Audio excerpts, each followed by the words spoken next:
Good afternoon. I'd like to reconvene the Board of County Commissioners meeting. Time is approximately 1:30. We had some unfinished business in the morning on our Land Development Code. I'd like to continue that if there's no objections. Staff is presenting. I think we have 2 more items left. Is that correct, Rebecca? That's correct. I didn't know if there was anything on the previous item, the open space for wetlands, that needed to be discussed, or if we want to move on to... We were still moving. We were still moving on. Yeah. I'm sorry. I think, yeah, we're moving on. I think we're going to have some individual briefings on that. Now we're moving to the historical trees. Okay. So the next item that we wanted to discuss with the board... Are the microphones on? We're working. What? I don't think the audio is working. Test. They're on. Okay, they're working now. Okay. Good. I just couldn't hear you. I'm sorry. Okay, no problem. My fault. And Mr. Chairman, I'm sorry for the misunderstanding. I thought we were still on the open. Do you want to go back to the open space? Well, I thought we hadn't finished because there were still people that were asking questions, and I hadn't commented on it. We can go back or there. anything like Okay, what was your comments? that. Okay, if I'm next. First of all, Sarah, I think you did a marvelous job. I truly, explaining it and everything, there was a lot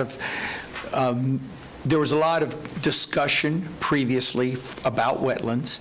I know that this was very important to me, that we did not use all the wetlands as open space as we had been doing previously. And I think this is a very easy to follow explanation. I understand what Commissioner Lockhart was saying about, just wanting to have the specifics, but I also appreciated the fact that we were going back to what we actually had in 1986. I don't know why it was changed in that plate, but we're going back to what it was, so we have a reference and an example of how it had worked before. So I just want to tell you that if for one person, I thought that this was a move, a step forward.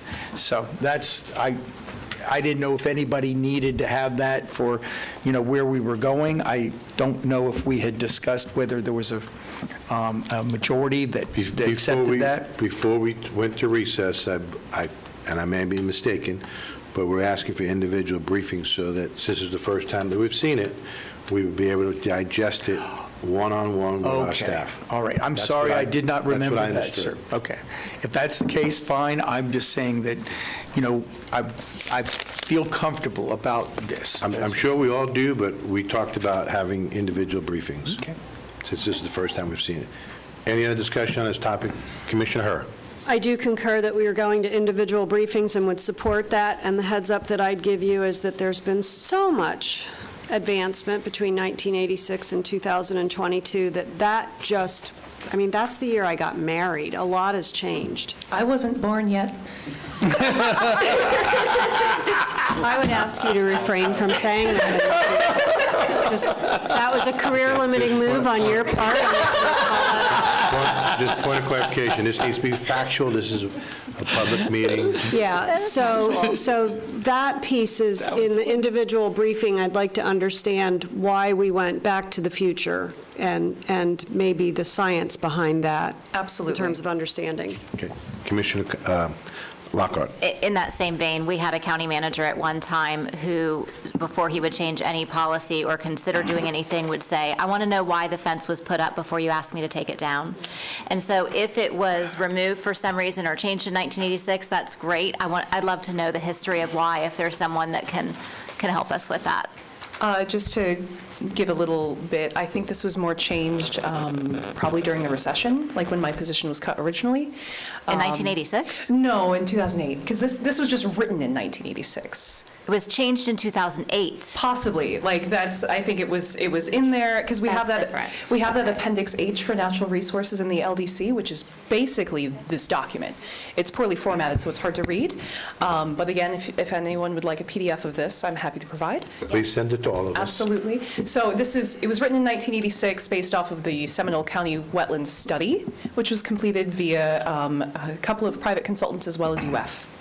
So yes, this is well-researched, but why it's not used anymore, I'm not sure. I don't have the history behind that. We'll dig into that. Okay. Commissioner Zimbauer. Thank you, and my apologies for being tardy. For my briefing, I would like to understand what's being proposed in comparison to what already exists is 62-340 of DEP's code that St. John's Water Management has already adopted as well. I'm certainly not interested in laying another government requirement over top of what's already there. So I need to know what we're proposing as it compares to what DEP regulations and St. John's regulations are at this time. And as you said, just to clarify, this isn't regarding designation of wetlands. This is just utilizing wetlands towards open space and having a classification system to rate the wetlands so that we can say, yes, you know, if it's a high-quality wetland, you can count that towards your 50% open space. If it's a low-quality wetland, then you only get 10%. Unless you provide an enhanced buffer, then you can go up to 20%. So this isn't wetlands in general, it's just for open space. Correct. I just want to make sure, because I thought I heard earlier, are we going to use the existing rating and definition system as is outlined in 62-340? Or are we going to adopt our own? In terms of, so Of we'd the have to quality of the compare. wetlands. Yeah, because right now we defer, and I'll let you, Sarah, to St. John's for the wetland delineations. Okay, great. I think Yeah, that we would answers still that. keep that. We would not, I mean, there's only one of me, so I could not Right. possibly. So I would take just the wetland delineation information. I would go out and inspect the wetlands. It's not like I'm going to show up and say, oh, that's actually a wetland too. Great, Yes. great, thank you. All right, thank you. All right, Rebecca, let's go on to the next item, which is the historical trees. Yes. So staff is proposing, with regard to historic trees within the Land Development Code, that if a historic tree is identified within a proposed development on their tree survey, that they provide a arborist report that would be reviewed by staff, and then we'd also perform a site visit to see if we concurred with the arborist report. And if it was determined that it was a healthy historic tree, then they would be required to come to the board to remove that tree. Any questions? Okay, let's go to the next item, Rebecca. So is the board I in think there's concurrence consensus with to that? move forward with that. Just I'm sorry, Commissioner clarification Lockhart? that a historic tree means that it has some significance in the county's history. It is not just 36 inches DBH. No, it would be the size and the type. I thought tree. that has that's, okay, that's not what we had talked about before. Yeah, and the new LDC, I'm sorry to interrupt, so it's anything that's above 36 inches and is also a longleaf pine, a bald cypress, or a live oak. So those would be considered our historic trees. And then if, for specimen trees, that also includes magnolia, but we're not worried about that right now. That's based on size and specimen. Size and species, yes. That, I wish Kanan was still here because that's not what they presented to us in our work session many moons ago. No, it's, so once a tree is 36 inches in DBH, then we do that look. Should it be a historic tree? That's when we evaluate it to make the determination if it's a historic tree. If it is a historic tree and someone wants to remove it, then it would come to the tree committee, which is the BCC. Okay, so let me ask my question again. Being 36 inches DBH does not in itself constitute a historic tree. It must be 36 inches and have some historic significance to Seminole County to be considered a historic tree. So it would require us to look at it to make that determination, yes. Well, so the proposed definition does say, Can you give us a page so we can read it along? sure, with you? page 20, or I'm sorry, page 338 of the agenda. So it says, any live oak, bald cypress, or longleaf pine, 36 inches or greater DBH, that is determined by Seminole County to be of such unique and intrinsic value to the general public because of its size, age, historic association, or ecological value as to justify this classification. Prior to any removal of any live oak, bald cypress, or longleaf pine 36 inches or greater DBH, a report from a certified arborist must be submitting detailing the condition of the tree. If the condition of the tree is 3 or above, the tree must be inspected by the natural resource officer prior to removal. Any trees in this county selected and duly designated a Florida state champion shall likewise be within this definition. So that's the proposed definition. Okay, and I can't find page 338 in my agenda, so that's good.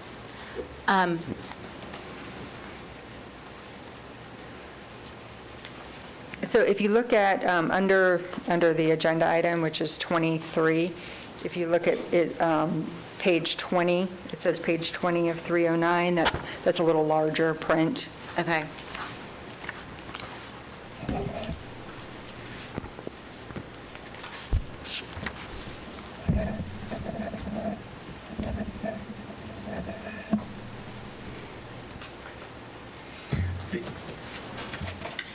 For one, the definition you just indicated sounds good to me.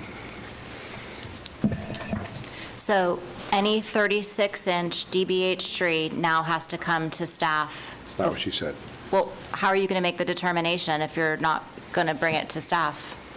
If it's proposed for removal. Right, right. So any 36-inch DBH tree that somebody would like to take down on their property now has to come to our staff for determination of whether or not it classifies as a historic tree. Well, that's existing language. In fact, we increased it That's say 24 inches now. now, so we increased it to, What you read a couple minutes ago, if I may, Commissioners, you said that if it's 36 inches, then it goes to the staff to determine if it's historical.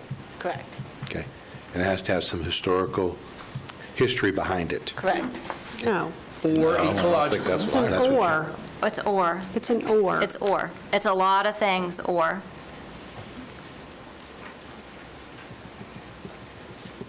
Or ecological significance. Because of its size, age, historic association, or ecological value. Or. Yeah. Right, it's just not historical. If it's 36 inches, then it gets the evaluation. We certainly would Right. want to consider its ecological significance also before we allow it to be removed.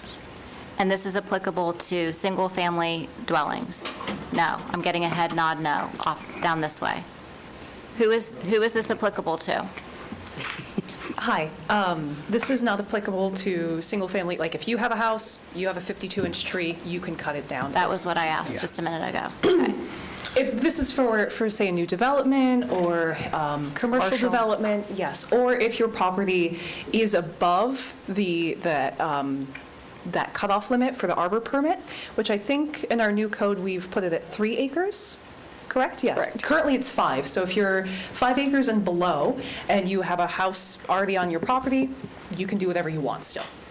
And now, with this new code, if you have a house, 3 acres and below, you can do whatever you want in terms of trees. Commissioner Zimbo? So playing the devil's advocate, so I think I'm following. We save this tree. They come to this board and we tell them, no, you're going to save the tree. You're not cutting it down. And they build 12 homes, and that tree's on one homeowner's lot. And the homeowner decides they want to cut it down. Now what? Per these state statutes, we are preempted from regulation on a single-family lot. So my point being is, And again, if it is a historical tree, then perhaps you may design the subdivision so it's not on a single-family lot then. You could put it in a they tract. may, Yes. or they may That not. might have to be a condition of the development. Put it in the. So let's take a 1-acre commercial site. And let's say with the setbacks and everything that are required for the setbacks, and the footprint of the building is going to go, let's say, in the middle of the 1-acre lot, and the tree is in the middle of the 1-acre lot. Now what? They have to come to us. And the tree can still be removed even if we decide it's a big, beautiful tree, it has an excellent rating, it's 100 inches, it's wonderful, but the applicant still proposes to remove the tree, if y'all decide that that's okay, then that's okay. Sounds like a great place to be. Thank you.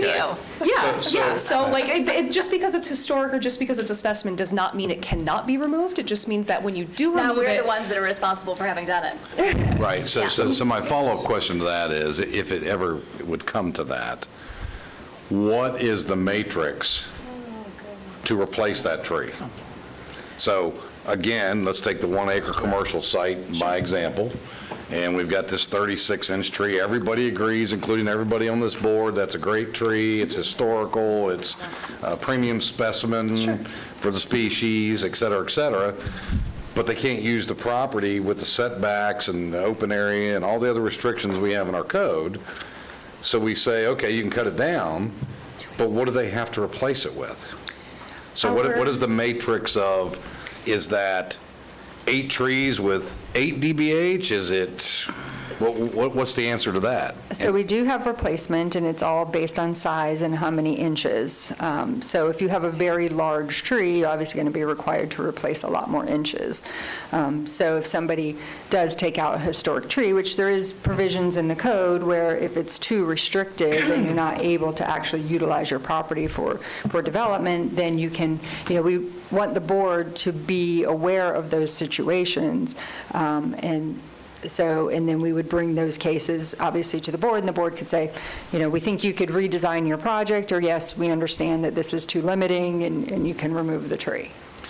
So is it the anticipation of staff that will come to us simultaneously with a request for development? Yes, and Not more- separate and apart, a separate hearing and so on and so forth? Potentially, it could, but more than likely, what's going to happen is when we have planned developments or large subdivisions or large mixed-use developments come in that are heavily wooded, you could have multiple specimen historic trees on site, and then we could bring that concurrent with the planned development approval.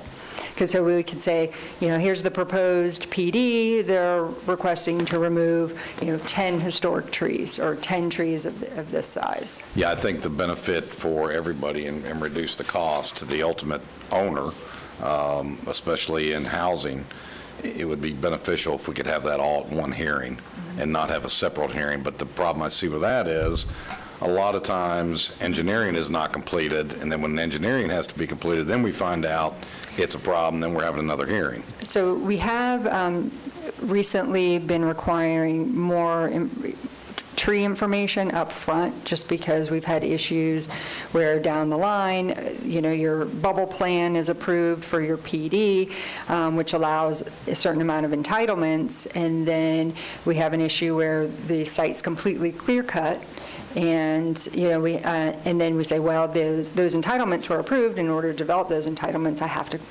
remove every tree on the property. So we're trying to get more information up front. This may help. Rebecca, do you remember a number of years ago that there was a development on Dodd between Dyke and Howe Branch, and there was a tree there? It had to be, and I'm not exaggerating, 100 inches, and you weren't here at the time? I don't think so. And during the DO, the big issue was, did they design it around the tree, or do we allow them to cut the tree down? And basically what happened was, if we allowed them to save the tree, the maintenance of that tree during a storm and the burden of financially that was being put on a homeowner or an HOA was astronomical. So we allowed them to cut it down because it was a PD, and they had to follow our tree ordinance and it actually worked, and it was done during the development review. Yeah. So, and we could very much, that's what we do now. We don't have any, the way it's enforced currently is we do not prohibit the removal. We just require the replacement, and we can certainly. And so the point I'm trying to make out, this actually got flushed out during the approval and review of the PD, No. just like what you're talking about. Okay. Thank you. Commissioner Herr? Just in the for the record category, so we do all of that, and then utilities comes in, and what rights do they have?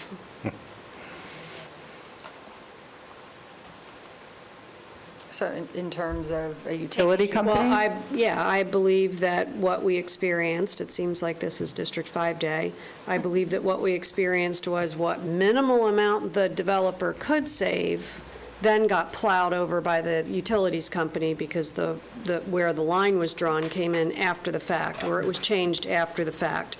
So what the community expectation was and what ended up happening, including my expectation, were two entirely different things. Correct, and that could happen. that's the only instance that I'm aware of that's happened. However, that is something that we should probably definitely be looking at as part of our reviews. In engineering, we've had conversations with the Public Works Engineering and Development Review, and so they're fully aware of the importance of preserving the trees. So they're also looking at that from a grading and drainage as well, because a lot of times the engineering plans are proposing grading way too close to buffers that are supposed to be maintained, and that's not realistic. So I think there's much more of a focus in terms of staff's review so that we prevent those types of issues. I think that's definitely a learning experience. Thank you. Any other comments on this? Commissioner Lockhart? I'll just say, I think all of us want to preserve as many large trees as we can. That's the ultimate goal. But we also have to be very careful that we are not putting ourselves in a circular scenario of we say it's going to come here and then we tell you you can or you can't, but we really can't tell you you can or you can't because we're preempted by state law for being able to do that. And Not at the development stage. If it's a site plan or a subdivision coming in for approval, it's not residential lots yet. You're working towards the residential lots, so you have more flexibility to say what can and can't be on the property and how the property develops. But once the subdivision is approved and platted and the individual lots are sold, that is where we are preempted. so that was my Commissioner Zembauer's point, that we just did one big circle and we saved the tree until it got on the homeowner's property and then they took it down. And so I understand what the goal is, and I'm not opposed to the goal. I'm in agreement with the goal, but I'm not sure that we've totally figured out if it's how, and it's for you all to figure out what that process should be, but I think it's really important that we know and that our citizens know that the process is that if it either has to be written in the development order or something, that either has to be on HOA property. I don't know if even HOA property would preserve that, because the HOA probably has the right to take it down as well, don't they? Good question. If it's not in an individual lot, I'm not sure how the They state updated statute the works. language to make it on a residential lot now, Okay, not- so yeah. if it was common area, the HOA, we could do, so there's just, Don't you have one in your district? They're taking all the oaks down? Mr. Chairman? I'm just saying that if we're going to do this, and we're going to put this regulation in place, and we have to have a plan for how we're going to enforce it, and have it be something that everybody can follow, we understand it fully, staff understands it, citizens understand it, so we can hold everybody accountable to whatever that standard is that we've chosen. But to just do it and then not figure out how it's going to actually achieve the ultimate goal, I'm not sure we've accomplished much. Commissioner Constantine? Well, I understand that we're trying to, again, solve every single scenario that we can possibly think of. But the way I look at this is that, number one, we identify the tree. If it's found to be a tree that we want to save, then it comes to the, so we say that in the development order, then we put it, then it goes to site plan. You would think that the developer, now knowing that he has to protect the tree, would either put it in common area, or if it is on a lot, you would think that that person buying that house would see that tree when they were buying it and would want to protect it. So, I mean, I'm not disagreeing with anything you all are saying, that we would love to solve this thing and put a nice little ribbon on it, but I think this is a good guideline for our staff, and that's what we're trying to put together. Any other comments? Commissioner Zembauer? I would just say, I don't think anybody, again, desires to take out a historic tree or a tree of special interest, but I would like to know, if it's our legal staff that has to let us know, it's very similar to the 501c3 provision earlier under the dog kennel and so forth. If we have an unscrupulous developer who goes in, gets the development order, builds the homes, and now that tree is on a single-family lot, can they take it down? And if the goal really is to preserve that tree, then I think we should know that. And I'm not saying a developer would do that, but if that loophole is there, you got to know sooner or later somebody's going to take advantage of that loophole. I believe So- staff will be briefing us on some of this as well. We will look at that, and again, from crafting regulation, you try to, there needs to be a balancing between reasonable regulation and regulating for the worst-case scenario in all cases, because then that becomes too restrictive on the rest of the population. So we'll try and strike that balance. Thank you, Paul. And Yes, if I, Rebecca? sure, and if I could clarify, that would come down to the design. If staff was aware that there were historic trees on site, we would want a design to where those trees were in the common area tracts that were to be owned and maintained by a homeowners association. In the lot design, the lot layout, we wouldn't want to see those trees if the intent was to preserve them on the single-family residential lots, because then we're preempted and they can't be protected. Thank you, Rebecca. Let's move on to the next item, which is the backyard chicken program. So we had this discussion at a previous work session that the intent, or that staff's intention is to move the backyard chicken program from Chapter 20 in the county code into the land development code, and it would become a permitted use by right, so that we would no longer require the actual program inspections. It would come down to, if we received a complaint through code enforcement, then we would ensure that they meet the requirements that are within the code. So, but we are proposing some minor modifications to include the number of allowable chickens, and hens, I should say. Roosters are not permitted. Currently, the code allows for 4. We're proposing an increase to 5. We're also proposing an increase in the height of the coop from 8 feet to 12 feet, and we're proposing an increase in the maximum size of the coop from 150 square feet to 200 square feet, and that's the 200 square feet is the limitation of when, for building permits, that you'd be required to then provide engineered plans for building permits. So we thought that was, yeah, reasonable. And in 200 square feet is also a limitation on when you have increased setbacks for accessory structures. Comments? Commissioner Lockhart, then Commissioner Zimbauer. Sure.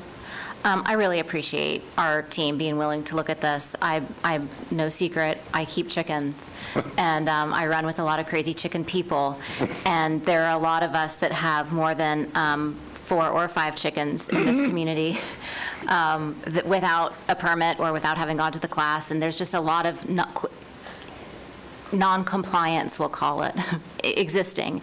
And I think, quite honestly, I think this is a great move, because I don't think we should have to come to the government to ask them if we should have dogs or cats, like with the pet licensing that we did, eliminated, and I think that this falls into the same category. One of the things that I looked at was what we've talked about and what's on the slide, and then what the draft language is still in the code, starting on page 109 of 309 and page 425 of our agenda. And we still have all of that language about applying for a permit in there. And the, we even talked about the deep litter method of managing chicken manure and composting it, and how that's actually better for the environment than removing it all and throwing it away at the curbside, and that language is still in here. So I just want to make sure if what's in this, if the written language of the draft has not been addressed yet, that's fine, I completely understand that, but it's not currently what we've discussed. Yes, so it could have been just a copy and paste error from the information that's in Chapter 20 that went into our draft. My understanding is we had updated, but we'll double check that. Okay. So. And then the other thing that has been brought to my attention by folks who keep chickens, and we've talked about this with dogs and as well, is, a residential lot is not a residential lot. A 1/4 acre lot is different than a 1 acre or 2 acre lot. And you don't have to be ag to have a 1 acre or 2 acre lot. You can just be zoned, residential. If you're going to allow, which I'm in support of, a 200 square foot coop, and this is like just chicken minutia. So the coop is where they roost at night, and the run is the area outside of their coop, right? So we've kind of combined some definitions here.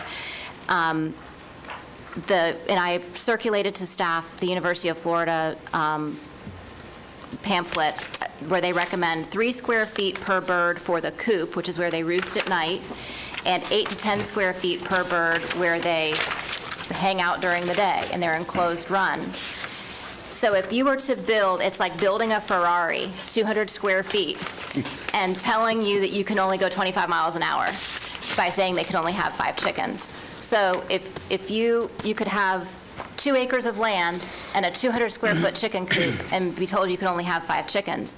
And I will tell you that someone who's building a 200 square foot coop on an acre or 2 of land is going to have more than 5 chickens. And at that point, they're just not going to pay attention to the numbers anyway. So I don't want to create a code that makes people non-compliant. And I know, none of y'all are chicken people, and so I feel like this is really ridiculous conversation for you, but for the thousands of people in Seminole County who keep chickens under the cover of night and bribe neighbors with eggs, I just think we're still being a little too restrictive. So, and just to clarify, and you may already understand this does not apply to any agriculturally zoned property, so it doesn't apply Right. to any A1 properties. Right. We're allowing this by right in residential zoning classifications. Commissioner Zimbauer? Well, I don't keep chickens. My son does keep chickens, and I grew up around chickens when I was on the farm, but where's the 12-foot height come in at? What is the purpose for the 12-foot height for a chicken coop? That's our maximum height for accessory structures in single-family residential. I mean, certainly a chicken coop does not need to be 12 feet tall. No, and it was, we had heard feedback that the 8 feet was restrictive, and so we proposed to increase it to our maximum for accessory structures, just to provide some flexibility. So I can. Okay. Yeah, I might be able to help with that a little bit because we talked about this. If you're not wanting to have a flat roof, if you're wanting to have a peaked roof so that the water runs off, if you get to the place where you have to have a little more height in order for all of it to be able to be walked through for taller people. I'm not a tall person, so it does not apply to me, Okay. but. And I think a lot of people were converting existing sheds into chicken coops, and the shed had been permitted and allowed, and then when it suddenly became a chicken coop, it was too tall, which didn't make a whole lot of sense. Okay. Any other comments? Commissioner Hur? I don't know anything about chicken and don't even really like to eat it, but I do know that's a rooster and that's not allowed. Okay. Good work. Anything else, Rebecca? And, Mr. Chairman, Commissioner Constantine? thank you. If I would, I was a strong supporter of the chicken program, and I still believe in it. And I think that what the staff is trying to do is come up with some sort of, the sweet spot, and so I support this. And Any other So, comments? but we don't have language that matches what's on the slide. So when we say we support it, what are we supporting? Are we supporting the Concept. language that's still slide. here? The or concept, slide? the concept, the staff, the slide, that the staff is going to come back, like they're going to do with everything, and bring us, language that we can then, approve or not approve in the And- land development code. And are we willing to increase from 5 chickens for someone who has built a 200-square-foot coop? That would allow them to have, if they live on an acre or more in a residentially zoned neighborhood, are we going to let them have more than 5 chickens? What was the math? A 200-square-foot coop, 10 square feet per bird. So that'd be 20 chickens if you lived on an acre. And, that may seem crazy for someone who lives in a postage stamp size, like little neighborhood kind of thing, but most of this is applying to unincorporated Seminole County and non-HOA neighborhoods. So, I think we said we could have 8 cats. I don't remember the number, so don't quote me, and I don't have it. It's 8 cats. I mean, Can we have staff research it and bring it back to us?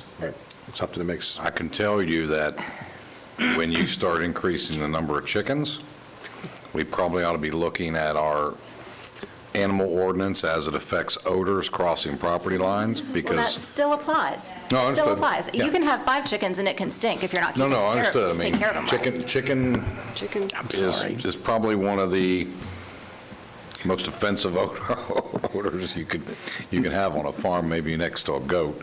My chickens don't stink. Mr. Chairman. I think that would be, Mr. Chairman, the one thing that I have found that has been very successful in our chicken program, our urban backyard chicken program, is unlike other counties that have had full-blown debates and fights over, the chicken ordinance, we have relatively been successful in our folks working together, getting educated, abiding, and I don't want to know how many more chickens other people have, but abiding by the rules and regulations, and if they did have more than 4 chickens, I'm sure they were paying off people in their neighborhood like certain commissioners did today. So all I want to do is let's tread lightly on this. We have just, I think Commissioner Herr or someone just said, let's, have the staff look into it and let's see where to, but I want to be very careful. We have had very little problems with this. And I don't want to go from 4 to 10 immediately unless there's justification, even if it is an acre, Commissioner, and I respect what, that you, I'm sure, do a wonderful job, but the reason it's successful is because we have done this very cautiously, carefully with education, and I'm happy to increase it if the study or whatever, not study, but if their investigation says that we can move it larger. Any comments on this? So Okay. in terms of investigate, just can I get some clarification on that? We have done some background research of other counties that have similar programs. And Orange County, City of Orlando, they both allow 4. Volusia County allows 5. Again, these are urban chickens. These are not in agriculturally zoned say urban areas. chickens, there's a difference, wait a minute. I'm really lost now. Are your chickens urban, or are they? I guess They have central water and sewer. Rebecca, put something together, and when we're looking at the other issues, discuss it with each one of us individually. And Mr. Chairman, if I can, I think that what we were saying is, if they have larger residential home, property, is there any study that relates to, let's say you've got 2 acres, and therefore you can have 8 chickens or something? I don't know. That's all, I think that's what Yeah, we're I looking at. don't know that we have a lot of those really I don't in the think we urban do. area. We do. We do. My neighborhood is one of them. Lazy Acres is another one. I mean, I can go through my urban district, which goes from I-4 to the 427, all the way down to the county line, and I can, yes. Does it make better sense to, instead of have staff going to do more work, that we increase it to 5 or 6, and then if there's a request, we have a provision that they can request more? I don't know why we're making people come and ask us again for what they can do on their own property. I think that we could make it scalable. You could do it by the coop size, and you could do it by the property size. I mean, there's just, and again, I mean, chicken people, we just kind of do what we want anyway. So, Well, I guess- they've got chickens now, and they aren't participating in the program. Does anybody know how many people have come and requested more than 4? They don't. Has that? They don't That's request, the they point, just they get don't. them. Then what's the point? That's what I'm saying. Okay. Keep it at 5. Move on. I mean, the issue is if we do get a complaint, then, I mean, this is going to become reactive rather than proactive. Right now, granted, people don't follow the law and they go do it without a permit, but that's the same as speeding. I mean, we still have speed limits. But the thing is, if we do it this way, then it'll just be a reactive situation where if we get a complaint, we go out there, they've got 25 chickens, then we can cite them through code enforcement and say, no, the code only allows 5 chickens. Okay. All right. Anything else, Rebecca? Nope. Okay. Shaney, we have any written requests? Sorry, We what was do. it? Nancy Harmon? Wait, hold on a minute. Commissioner So, Lockhart? so I went through the language that was provided to us, not just the PowerPoint. So I have some things that have been proposed that I thought, are we not going to go through the actual language, just the PowerPoint items? No, the purpose was to go through any of the proposed land development code regulations that you wanted to discuss. Okay. Do you want to do public comment first, or what do you want to do? Let's go through, let's start at Mr. Zimbauer, and we'll come down. What items do you have you'd like to discuss? On the chicken issue? No, on anything on the LDC. Oh, no. I've got some briefings that I think I need some updates on that we talked about today, but Commissioner Herr? outside of that, I'll defer. Okay. Commissioner Lockhart? So I'll be interested in those same briefings, but one of the things that we had talked about before was the truck parking in residential zones and the dually, and the last thing that we had kind of come to a compromise on was that they would be exempt if they did not have a US DOT number on them. I'm looking at page 163 of 309, page 491 of our agenda.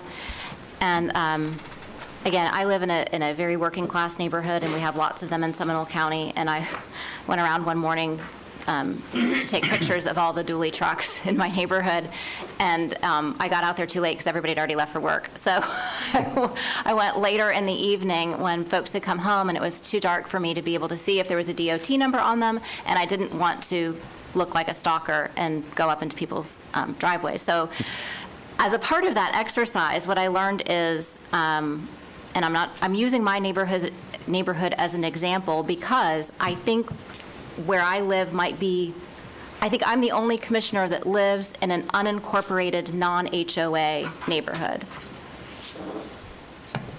So my neighborhood is like a perfect little like cosmo of who this is going to impact. We've got a lot of dually trucks. Don't know if there were DOT numbers on them.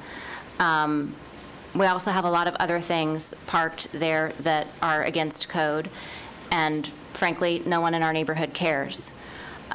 So I just put a little post in our neighborhood Facebook group last night. If any of you drive a dually truck for work or have a DOT number, would you please let me know? I want to know who this is going to impact. And the response that I got was interesting. It wasn't from the people who drive the trucks. It was from the neighbors of the folks who drive the trucks who say, this isn't fair. People need these trucks for their jobs. We moved here because we didn't want these types of restrictions. They have all sorts of different types of businesses that they do run from their homes that are typically blue-collar type businesses. That involve large vehicles. And so I will share with you all of the feedback that I got from that post because I was just asking for input, and I will tell you everyone was vehemently opposed to the idea of restricting more vehicles of what can be parked in residential neighborhood, unincorporated, non-HOA residential neighborhoods. But then I started thinking, well, why are we being this specific? What was the genesis? And now our consultant isn't here. Is our consultant recommending this? Is staff recommending this? How did this specific prohibition of dually trucks with DOT numbers, it's so darn specific. Can you help me figure out how this got here even? Sure. Well, that specific, the US DOT was something that was recommended by the commissioners when we talked about this at previous work sessions. And this whole issue came about because of code enforcement issues, where we have commercial vehicles being parked in residential areas and we get code enforcement complaints. That's a very prolific or a very common complaint that we get. And code enforcement has an issue, or the code enforcement officers have an issue with this particular provision because we do have personal pickup trucks that exceed the weight and axle limit that's already existing in the code. And so we added this language to exempt the personal vehicle. Because if it's a commercial vehicle, it's not supposed to be parked in a residential area. so maybe I can shed some light on that. Commissioner maybe, Zimbauer? If it's helpful. So I'm not a fan of disallowing somebody with a dually to have that in their driveway or at their home.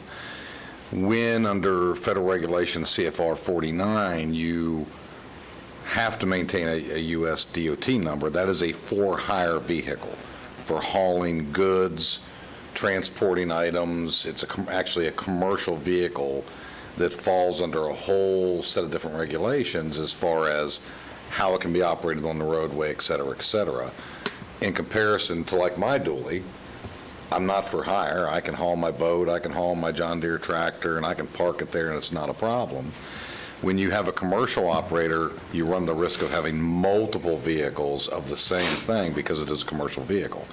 Or you'll see oftentimes, I know if you travel I-4, you'll see, by example, a dually pulling a huge trailer with 4 or 5 vehicles on it, what they call hot shot haulers, and they're for hire. They fall under the DOT regs. That would be a for-hire vehicle versus a personal use vehicle. In contrast, if it was like a power company or a plumber or an electrician who drives their dually home at night as their personal vehicle, that does not fall under a US DOT number. It's a commercial vehicle, but it's not for hire for transporting goods and services, et cetera, if that's helpful. So it is, only in that I'm trying to figure out why we are targeting that specific type of vehicle.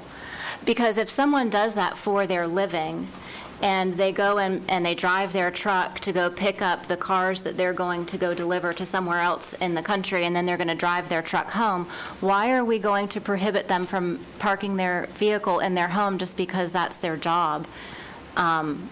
It's the same type of car as the neighbor next door that just doesn't do that as their job. They just have it because they want a big vehicle, I guess. But it feels somewhat prejudicial. Because they're using it for work. Well, you could draw the line so a US DOT number can be anything from a dually to a Class 5, Class 7, or Class 8 truck. Class 8 being a semi-tractor. Class 7 is one phase below that. Class 5 is more like a dump truck type size truck versus a pickup dually. A dually up to 450 would be a Class 3. We're not, but none of that's in here. No, I understand, so that's what I'm don't- saying. If you wanted to try to delineate a difference. No, I just want to leave people alone. And I think, so if we're saying that because this is commercial, it's being used for work, and that some would be exempted and some wouldn't, then, so now the guy that lives down the street that owns Ken's Plumbing, and his truck says Ken's Plumbing on the side, and he's got all the roof rack stuff with all the, pipes and everything, that's a commercial vehicle. Are we now, what's the slippery slope? Every time someone's offended and calls code enforcement because they don't like the fact that their neighbor has a kind of truck or vehicle that they don't like, now are we going to create a code for it? So I guess, and again, what was happening is we were getting code enforcement complaints on obviously commercial vehicles. Code officers felt that if they enforced that code, then they would also have to enforce somebody who had a dually the way the current language is written. And so when we investigated it, we found that including this US DOT language would allow people who had a commercial vehicle, a private vehicle, a personal vehicle that was over 2 tons and over essentially the dualies would still be allowed to have their personal vehicle and not cited by code enforcement. There's an easy way to, I'm sorry, Commissioner Herr. Commissioner Herr? So, just a question. If somebody brought home an 18-wheeler and parked it in their yard or driveway or on the street, is that okay? Well, you can't park it in the street, so that's already, you can't block the street. But yes, we have folks in the back of our neighborhood who have a large vehicle that would haul a trailer, and they park it, yes, and I'm not going to tell you where. But yes, they do. And it's a Class 8 over-the-road tractor-trailer tractor. Yes. Okay. And the other thing to keep in mind is sometimes the local residential roads aren't Understood. rated for those They're not types of rated, vehicles. that's yeah. Right. I mean, you got bridge weight requirements and so forth on those type So of commercial we obviously have vehicles. questions on this, so make sure that everyone's briefed, and if there's either changes we want to make, then we need to bring them forward, or if we need to just leave it alone, And- remove it. And just to point out, Those are the options. there's current code language in here that already limits it by weight and axle number. Right. That's been in the code. Right. But the issue was that our larger personal vehicles now are exceeding those. So we Correct. put this language in here so that we wouldn't penalize the personal truck owner. Right. I Go ahead. Well, with the exception of, we added dual reel. Yes, that's new. We added dually to it, so Added. that is an add. That was not a, That, and which created the need for the back-end add. And where I was headed was, if we get off of the two axles, because you correct me if I'm wrong, but a dually is two axles. I know A about, dually is there's only four two. wheels There's four wheels on one the second axle. I got it, At the all right. I rear, just yeah. wanted to make sure I wasn't going to get corrected on that. So if you move away from two axles and onto more than two axles, that, to me, would free up a tremendous amount of leeway, but it doesn't facilitate the truck dragging the trailer, it doesn't facilitate the 18-wheeler. And I did live in an unincorporated, no HOA. Well, the HOA dues were $20 a year so that we could put a wreath on the sign once a year or some such craziness for 14 years. And I think we wouldn't have wanted 18-wheelers parked in the neighborhood. It would have caused an uproar. well, So, Rolling Commissioner- Hills is very different than Lock Arbor, right? Lock Arbor is, it's just different. What changes So- would you like to make, or just remove it totally? Well, I think, I'm asking Commissioner Lockhart, is there something that she'd like to change, or like more information? I don't think the dually part bothers me, especially with the DOT. And, I think if people need vehicles for work, and I understand what you're saying about the tractor trailer, and nobody wants that in the yard and whatever, but I'm currently living in an area where if we start enforcing this, I will have neighbors who will be asking me, and this is personal, right? I mean, I'm using my own personal example. They are my constituents. They do have jobs. And if we start enforcing this, they're either going to have to start parking their vehicles somewhere else and paying to park it somewhere else, or they're going to have to find a new job. So Or, you'd like, what are we doing? Like, what are we trying to do? For those types of vehicles, they may not exceed the weight or the. Yeah, I think that's a, That's if why we, it's like a yeah, plumber's that's truck? a, yeah. Plumber's truck. I believe what I'm hearing, Rebecca, is that Commissioner, and I'm not trying to speak for her, but I believe what I'm hearing is that she'd like to have this removed. That is correct. Okay, that's what I'm hearing. Okay. Is So there, no prohibition on parking of any truck parking in residential areas. I'm not with that. No, I said the dually part. That's The right. last- the last added sentence. But if we remove that, then code enforcement would then cite. You know what, I gotta tell you, dually, yeah. code enforcement has so many things that they're not dealing with right now. To say that this is like, they need this So- in order to enforce something, I just feel like there's It's not something that very they- specific we're targeting here. It's not that they are currently, it is difficult for them to enforce the parking of trucks in residential neighborhoods, because if they enforce a commercial, a semi-truck, the way the current language is written, without these changes, they would also have to cite the dualies. And so, Well, why don't you consider doing something like a 26,000 GVW, which is Yeah. what requires a CDL license to operate, which typically gets you into a Class 4, Class 5 truck, which is truly a commercial truck. It's not as big as a, so we will Tractor. entertain, if you want to send us language, this was, again, language that we received last time. From If us. we have additional language, we will incorporate this.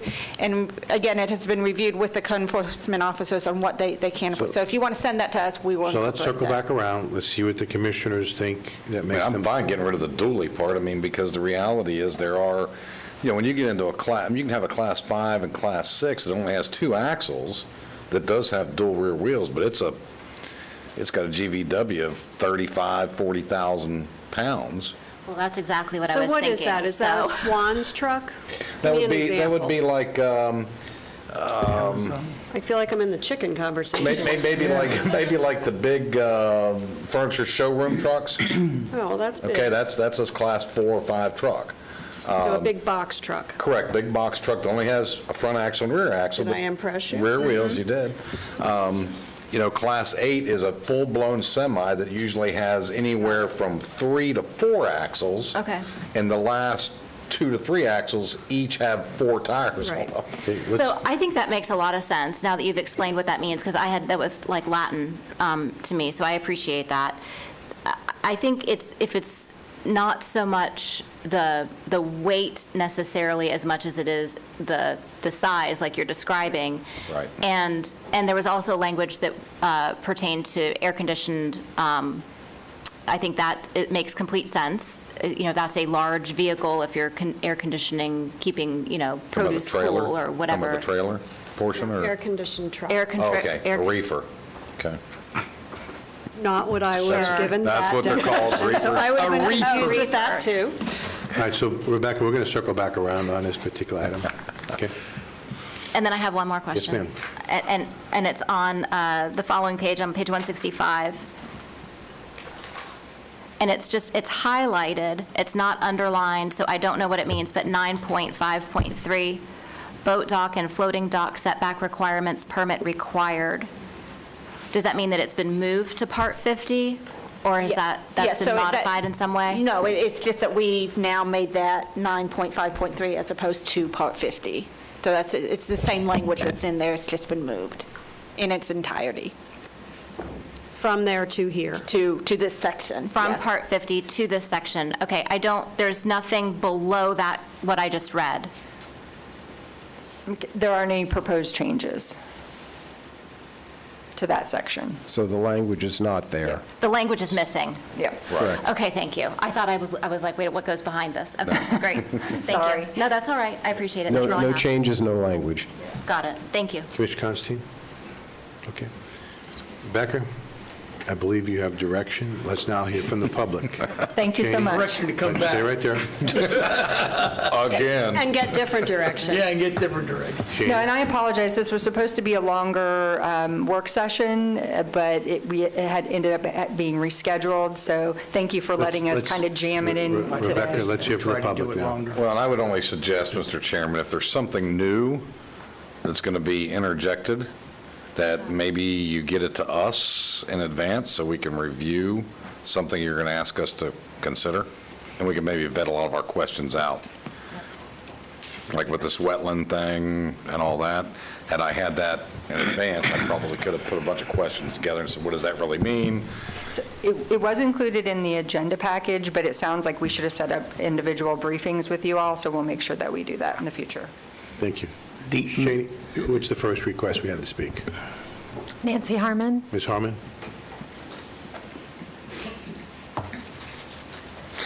Mr. Chairman, while Nancy's coming up, the only other thing that I would say is there must be lessons learned from Ian, and if there anything is that we need to also look in for our land development code, I think it's important that we bring that back too, or at least start talking about it.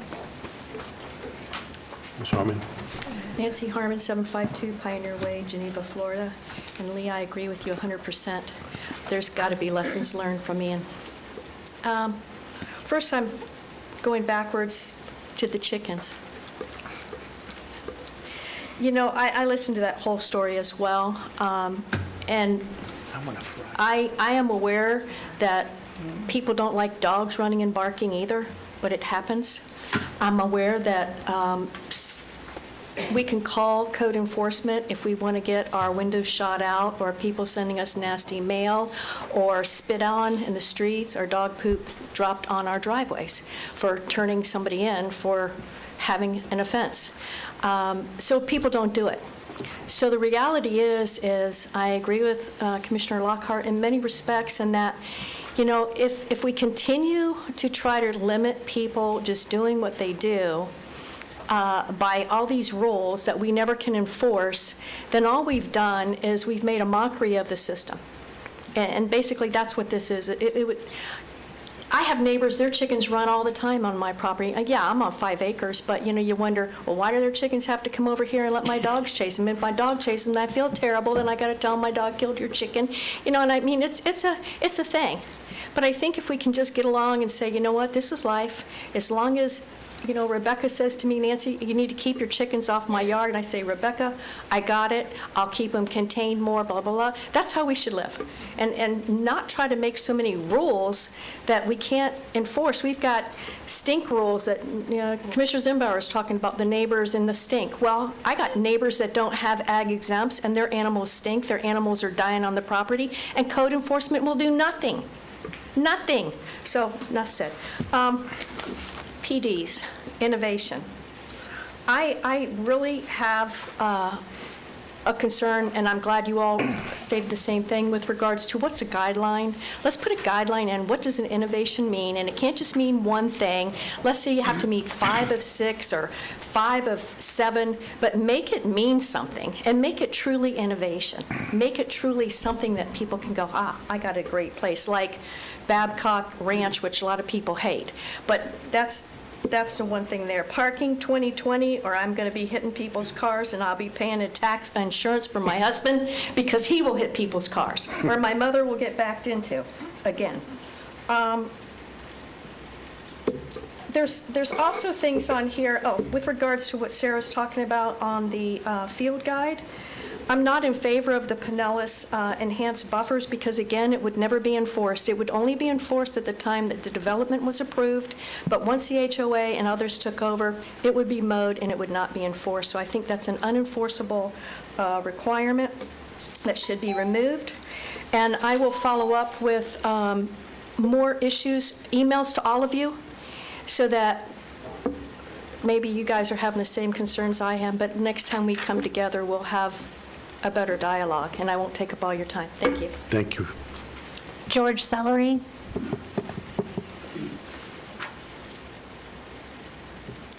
What do we have next after George? None.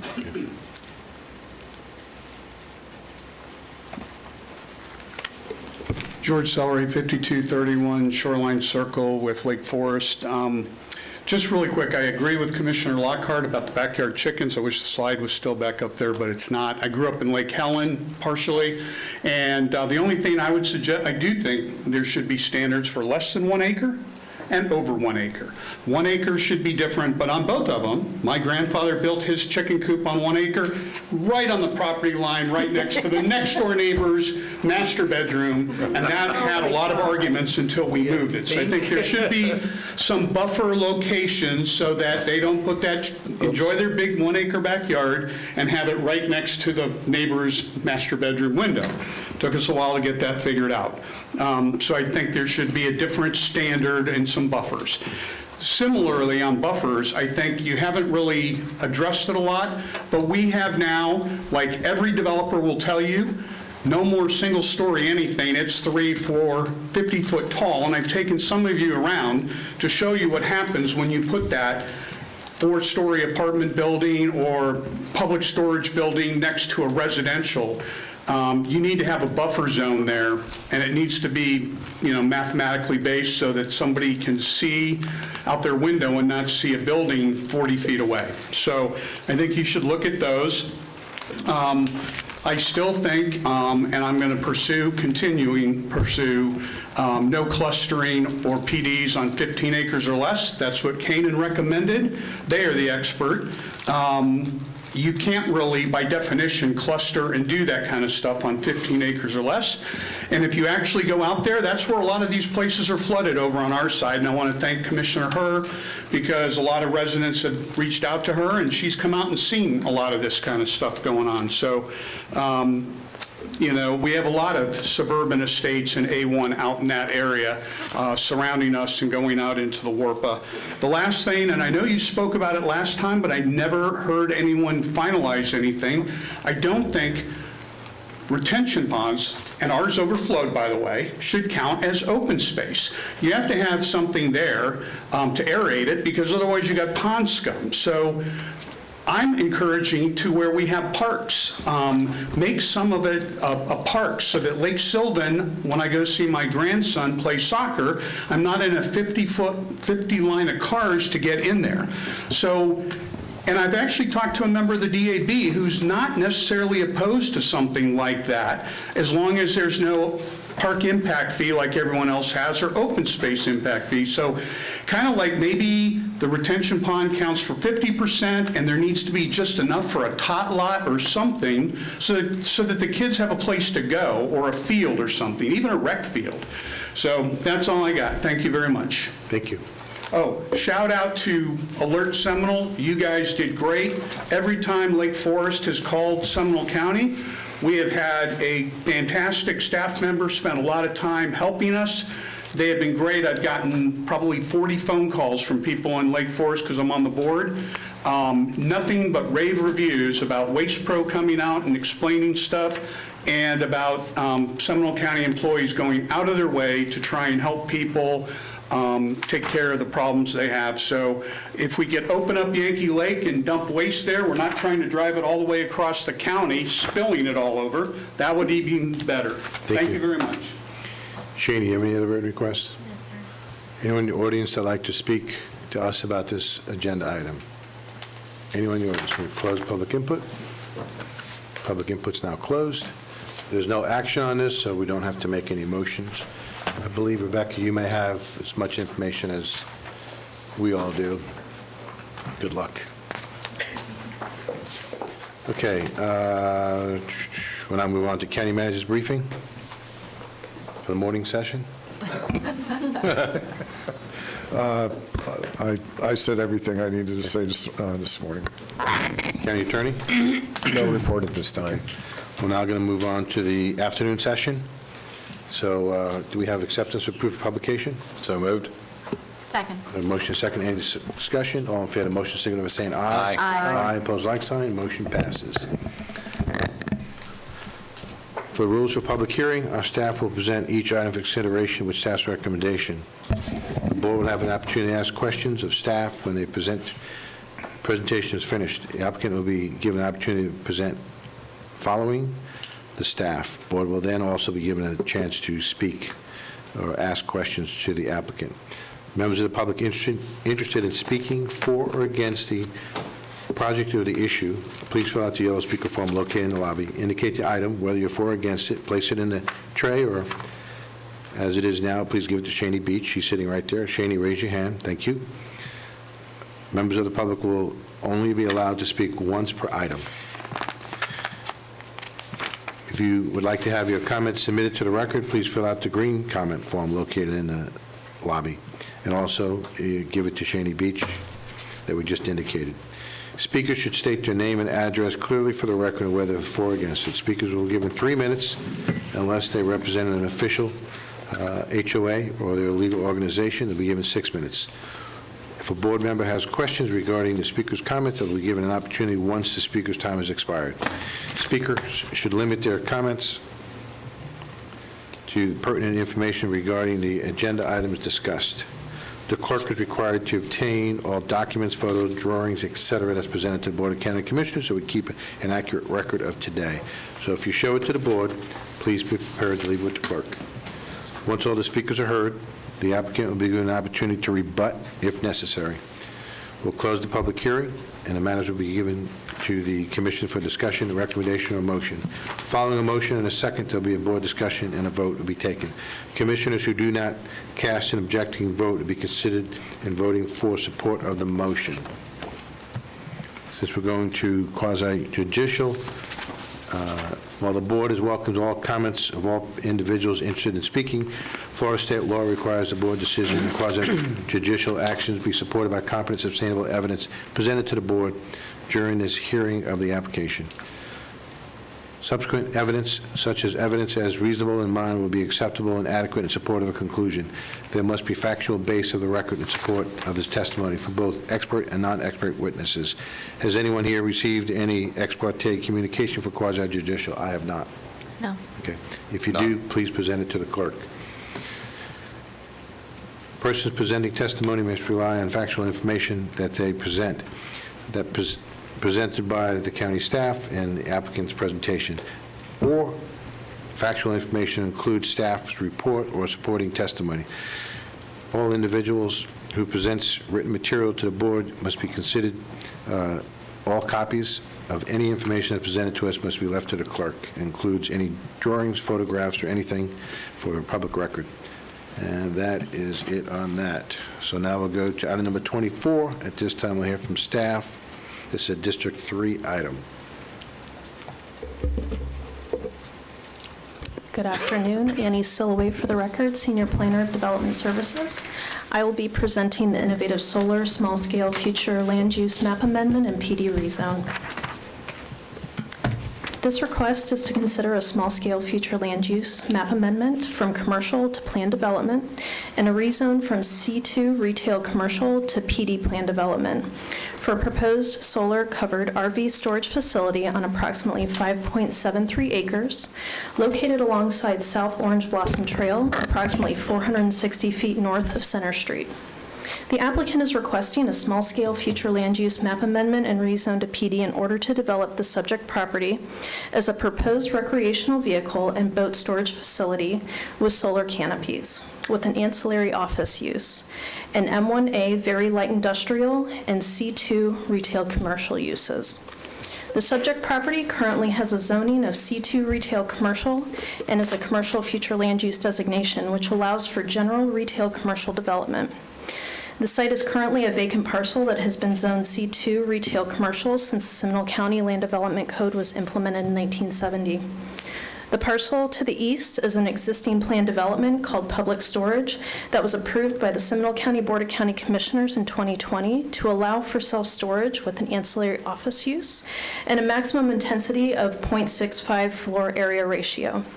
The applicant is only proposing an FAR of 0.50 for the proposed site. The parcel to the north is the existing Bear Lake Forest single-family neighborhood zoned R1A, single-family dwelling. The property west of the subject site is located in Orange County, which per the Orange County property appraisers has an industrial zoning and future land use, which are consistent with the permitted uses that the applicant is requesting within the planned development. The subject site is within the Wekiva study area and in a high recharge area. The proposed development will need to adhere to the requirements per the comprehensive plan FLU 13.2. B, the maximum area covered by structures and impervious surface shall not exceed 65% for non-residential uses, and no more than 25% of required off-street parking spaces will not be paved. These limits have been prescribed in the development order and the master development plan.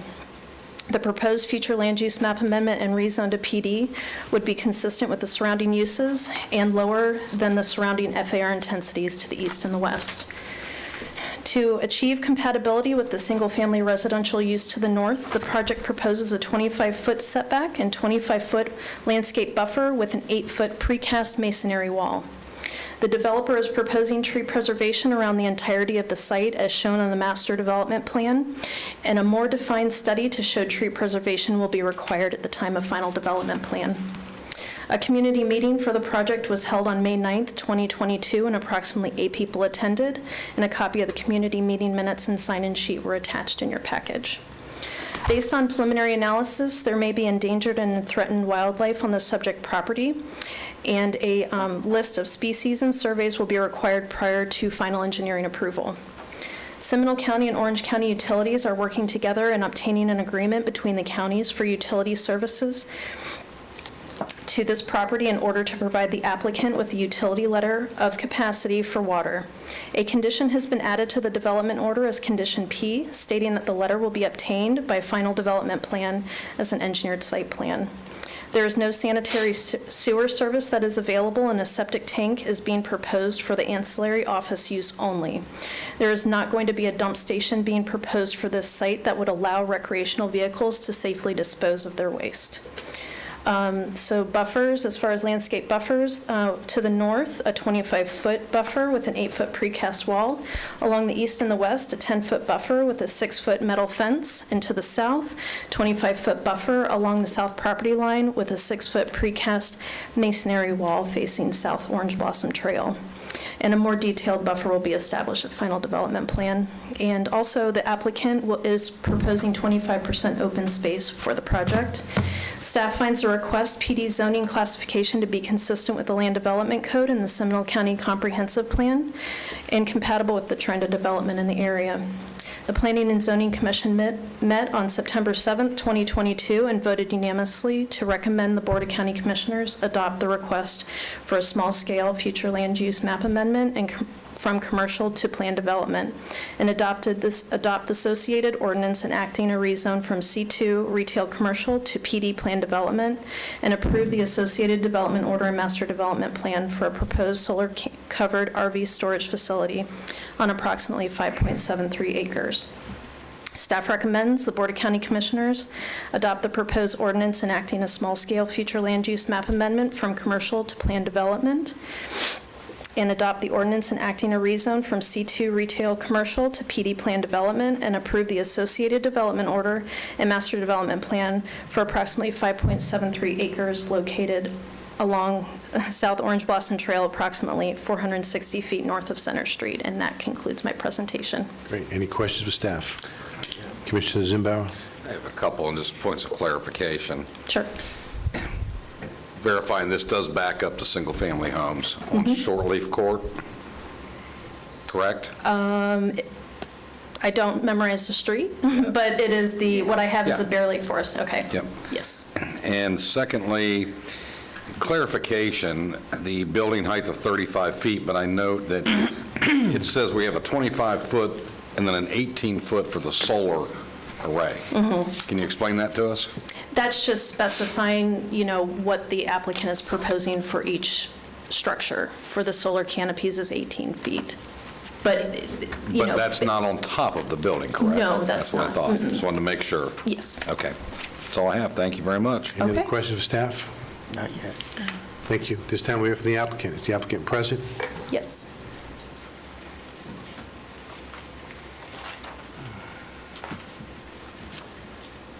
Good afternoon. My name is Cynthia Blue. I'm a realtor with Fannie Hillman, and I'm representing the developer, Richard Beavers. My address is 122 South Park Avenue, Winter Park, Florida, 32789. And what we're proposing is a modern, sleek, innovative way to store boats and RVs. We're incorporating solar panels. We're also going to do Tesla charging stations at the front. The entire project will be gated, 24-hour gated, and we will have very generous buffers. We've also reviewed the staff report, and we agree with all the conditions. And I'm also here with the civil engineer, Tom Skelton, and we're here to answer any questions. Any questions for the applicant? See none, thank you. You'll be given an opportunity to rebut if need be. Shani, do you have any written requests? We do not. Is there anyone in the audience that would like to either speak for this item, either for or against? Anyone in the audience? Going to close public input. Public input's now closed. This is a District 3 item. I'd like to ask the District Commissioner. Yeah, Mr. Chairman, if I could have Ann back up, please. Just some things I want to make sure that we covered, because I heard everything, I read everything, I think all of us heard. So this is going to be a storage facility with solar panels on top of it, and as Commissioner Zimbauer indicated, they're not going to be above and beyond, so it's all going to conform to the height restriction. Yes. C2 would not allow, if I'm correct, a storage facility. So they're asking for a PD.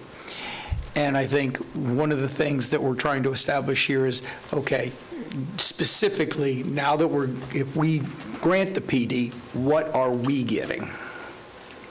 I can speak to the landscape buffers, also an 8-foot precast masonry wall to protect the single-family residents behind them, so they don't really see the development. And also, they're proposing open space, and they're following the policies within the comprehensive plan for the Wekiva study area. So yes. So in the change of zoning, which they would not have been allowed to have the storage under C2, you're saying that we are getting more open space. We're getting the adequate amount of open space required for the PD. Yes, the 25% required. Would it be more than if it was straight zoning? Yes. Yes, okay. That's what I'm trying to establish. We are getting enhanced buffering. Okay. The knowing that Bear Lake is, extremely, sensitive to drainage and others, and we do have a letter from them, and they have done a marvelous job in Bear Lake protecting their own resources as citizens. We are holding all water on property as is required, and that will be to what would be the east of the property. That's where we have the, okay. And it looks like towards the north of the property But as this well. is, but this property was a high recharge, full of trees, so we're taking, Which they are proposing as much tree preservation on site as possible. and that's good. That's what I was going to bring up, but many other developers have promised they were going to protect trees, and the next time we drove by, there was no trees. So I just want to make sure that, that is, this is under the new proposals that we have done, that they're going to protect the trees. Yes, sir. And with all the water being held on property. Now, I saw that Orange County would be providing the water. I do want to point out, although this is just for an auxiliary office, they are not going to have any discharge on there for the storage, but they're still bringing in, a septic tank in the Wekiva Basin, and that always concerns me. This is a little bit different, but they will have the enhanced septic tank and not the general septic tank. I did not read in there that they were being required to have the enhanced septic tanks be put in. And I'm seeing a shake of the head by the developer, but I would like it on the record that that is the case. It can be put into the development order. We, as planning staff, don't regulate septic tanks, so that would come from Seminole County Health Department. We should, but okay. Understood, I'm just, stating up front. Especially in the Wekiva protection area. That's what I'm concerned about It right is in the now. Wekiva study area. Study area, that's, sir. which is, okay. So it's not in the protection area itself, yeah. So I think I have all my questions and things clarified, and so I'll wait until anybody else has any questions. Commissioner Zimbow. This is probably more for the developer or the engineer. Okay. This point of clarification, and I want to elaborate a little more on this height. This is only because inquiring minds want to know.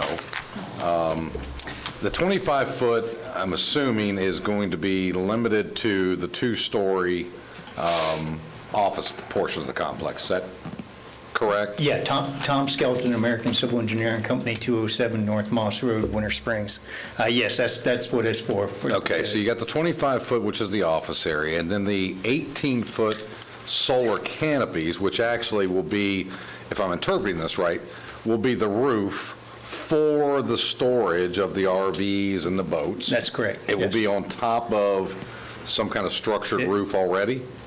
Right, exactly. And the reason I ask that is because a lot of RVs, you need 14-foot of clearance just to get them in, with the air conditioning units on top and so forth. So I'm sort of curious how you get to 18 feet with solar panels on top of the structure of the roof itself, or is it not your intention to have big Class A RVs in there?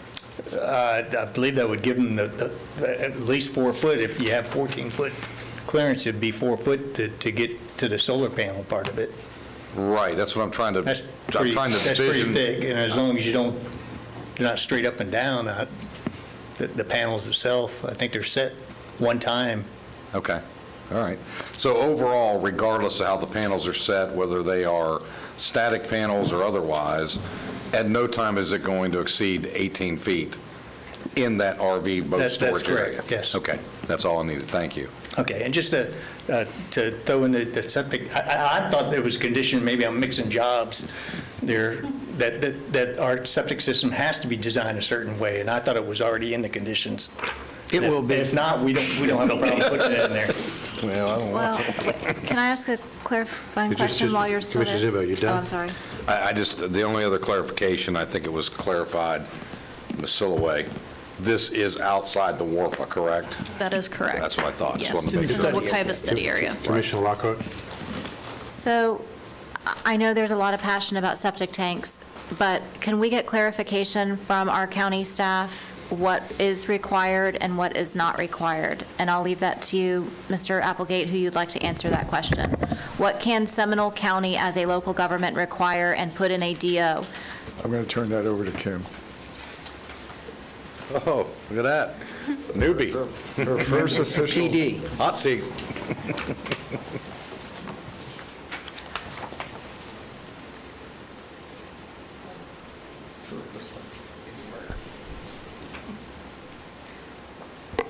Kim Ornberg, Environmental Services Director. As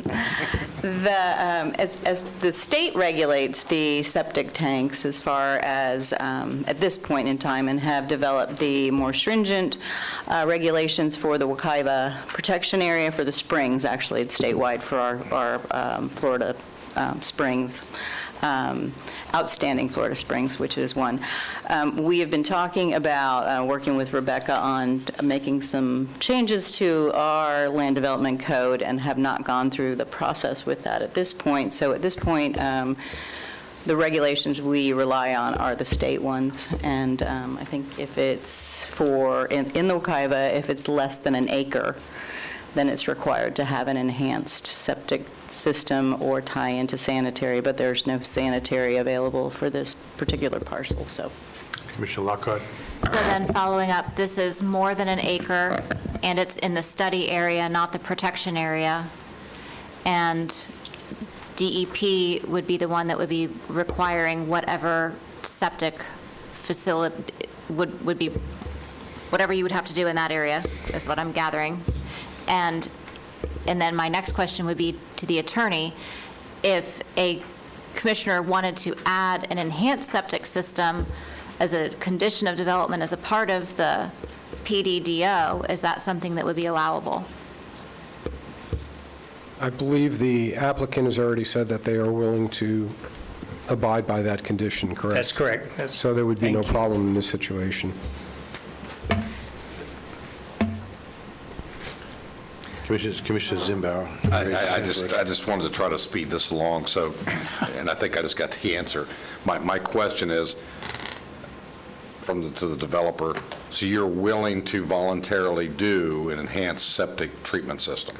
Correct, and again, I'm skimming across it real quick. I could have sworn it was already in the report here. I just want to make sure you understand Yes. what you're getting into. Yes, and a special, I think is about to be asked. right, a special septic system. And just maybe a clarification on that. I know it says less than an acre or something, but the area that we're doing is for the office, which if you isolate that, you can basically say it's less than an acre.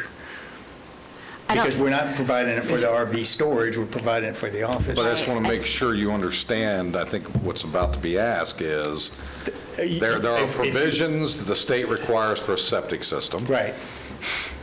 Are you willing to go one step further and enhance a better system? And that's correct. There's other So the areas. answer is yes? Yes. Thank you. Yes. That's all I got. Commissioner Constantine, you wanted to say something? Thank you very much. Two things, just one other question, sir. Just as curiosity, I'm very happy with the solar. What are you going to do with it? Are you going to sell it back to? I think he's still looking into it. I'm not sure. Just wanted to know. Yeah. Okay. And listen, Mr., Before you make the motion, I have a question. Oh, okay. Then I'm going to let you list. So the question that I have is, looking at your plans, you referred to Orange County Fire Rescue Aerials.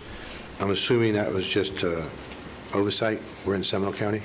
We're in Seminole County, but if you know, OBT crosses that one corner. I understand that. Right. But, so my question is, who's going to be responding to this area, is Seminole or Orange?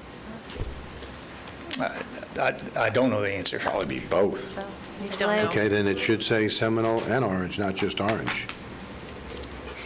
I imagine it'd be the same thing with the water, that we have to get an agreement from Seminole County, The only right? reason I'm asking, sir, is you specifically say that the fire truck turnaround will be based on Orange County Rescue, and I don't know if, so Seminole's not going to respond? I just want to make sure that if Seminole's responding, that we're actually bringing in Seminole County to review that. Standards. I think we'll probably have to provide that during final engineering too.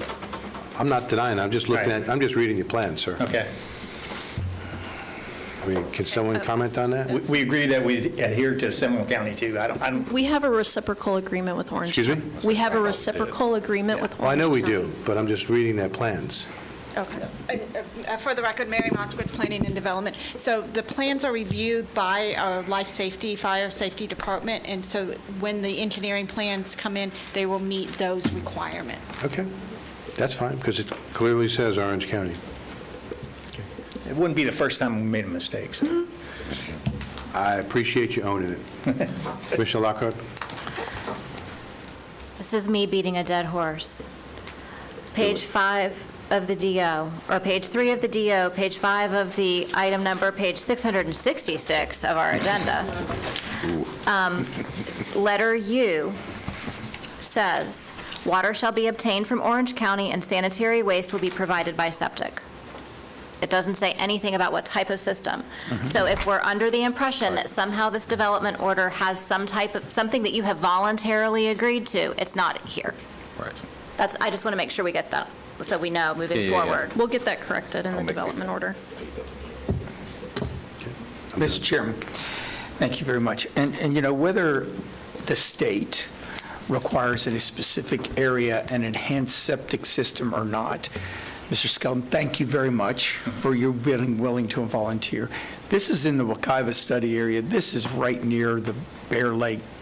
We would be remiss if we went ahead and put in a standard septic system for under 1 acre for the property.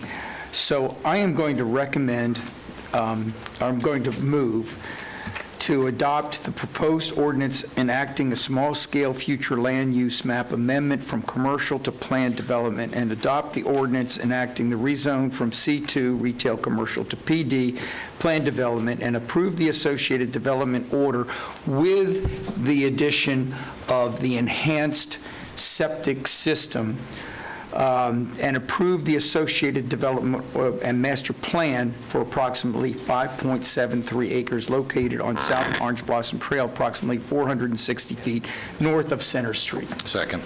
A motion is second. Is discussion on the motion? Seeing none, all in favor of the motion, signify by saying aye. Aye. Opposed? Motion passes unanimously. Thank you. Thank you. Thank you, sir. Okay, we already spoke to the county manager. He has no additional report. You do? Okay. Already did 25. And I'm going to ask that, again, no comment to this, but you might have already gotten some news on this, but today Joseph Ellicott was sentenced to 15 to 21 months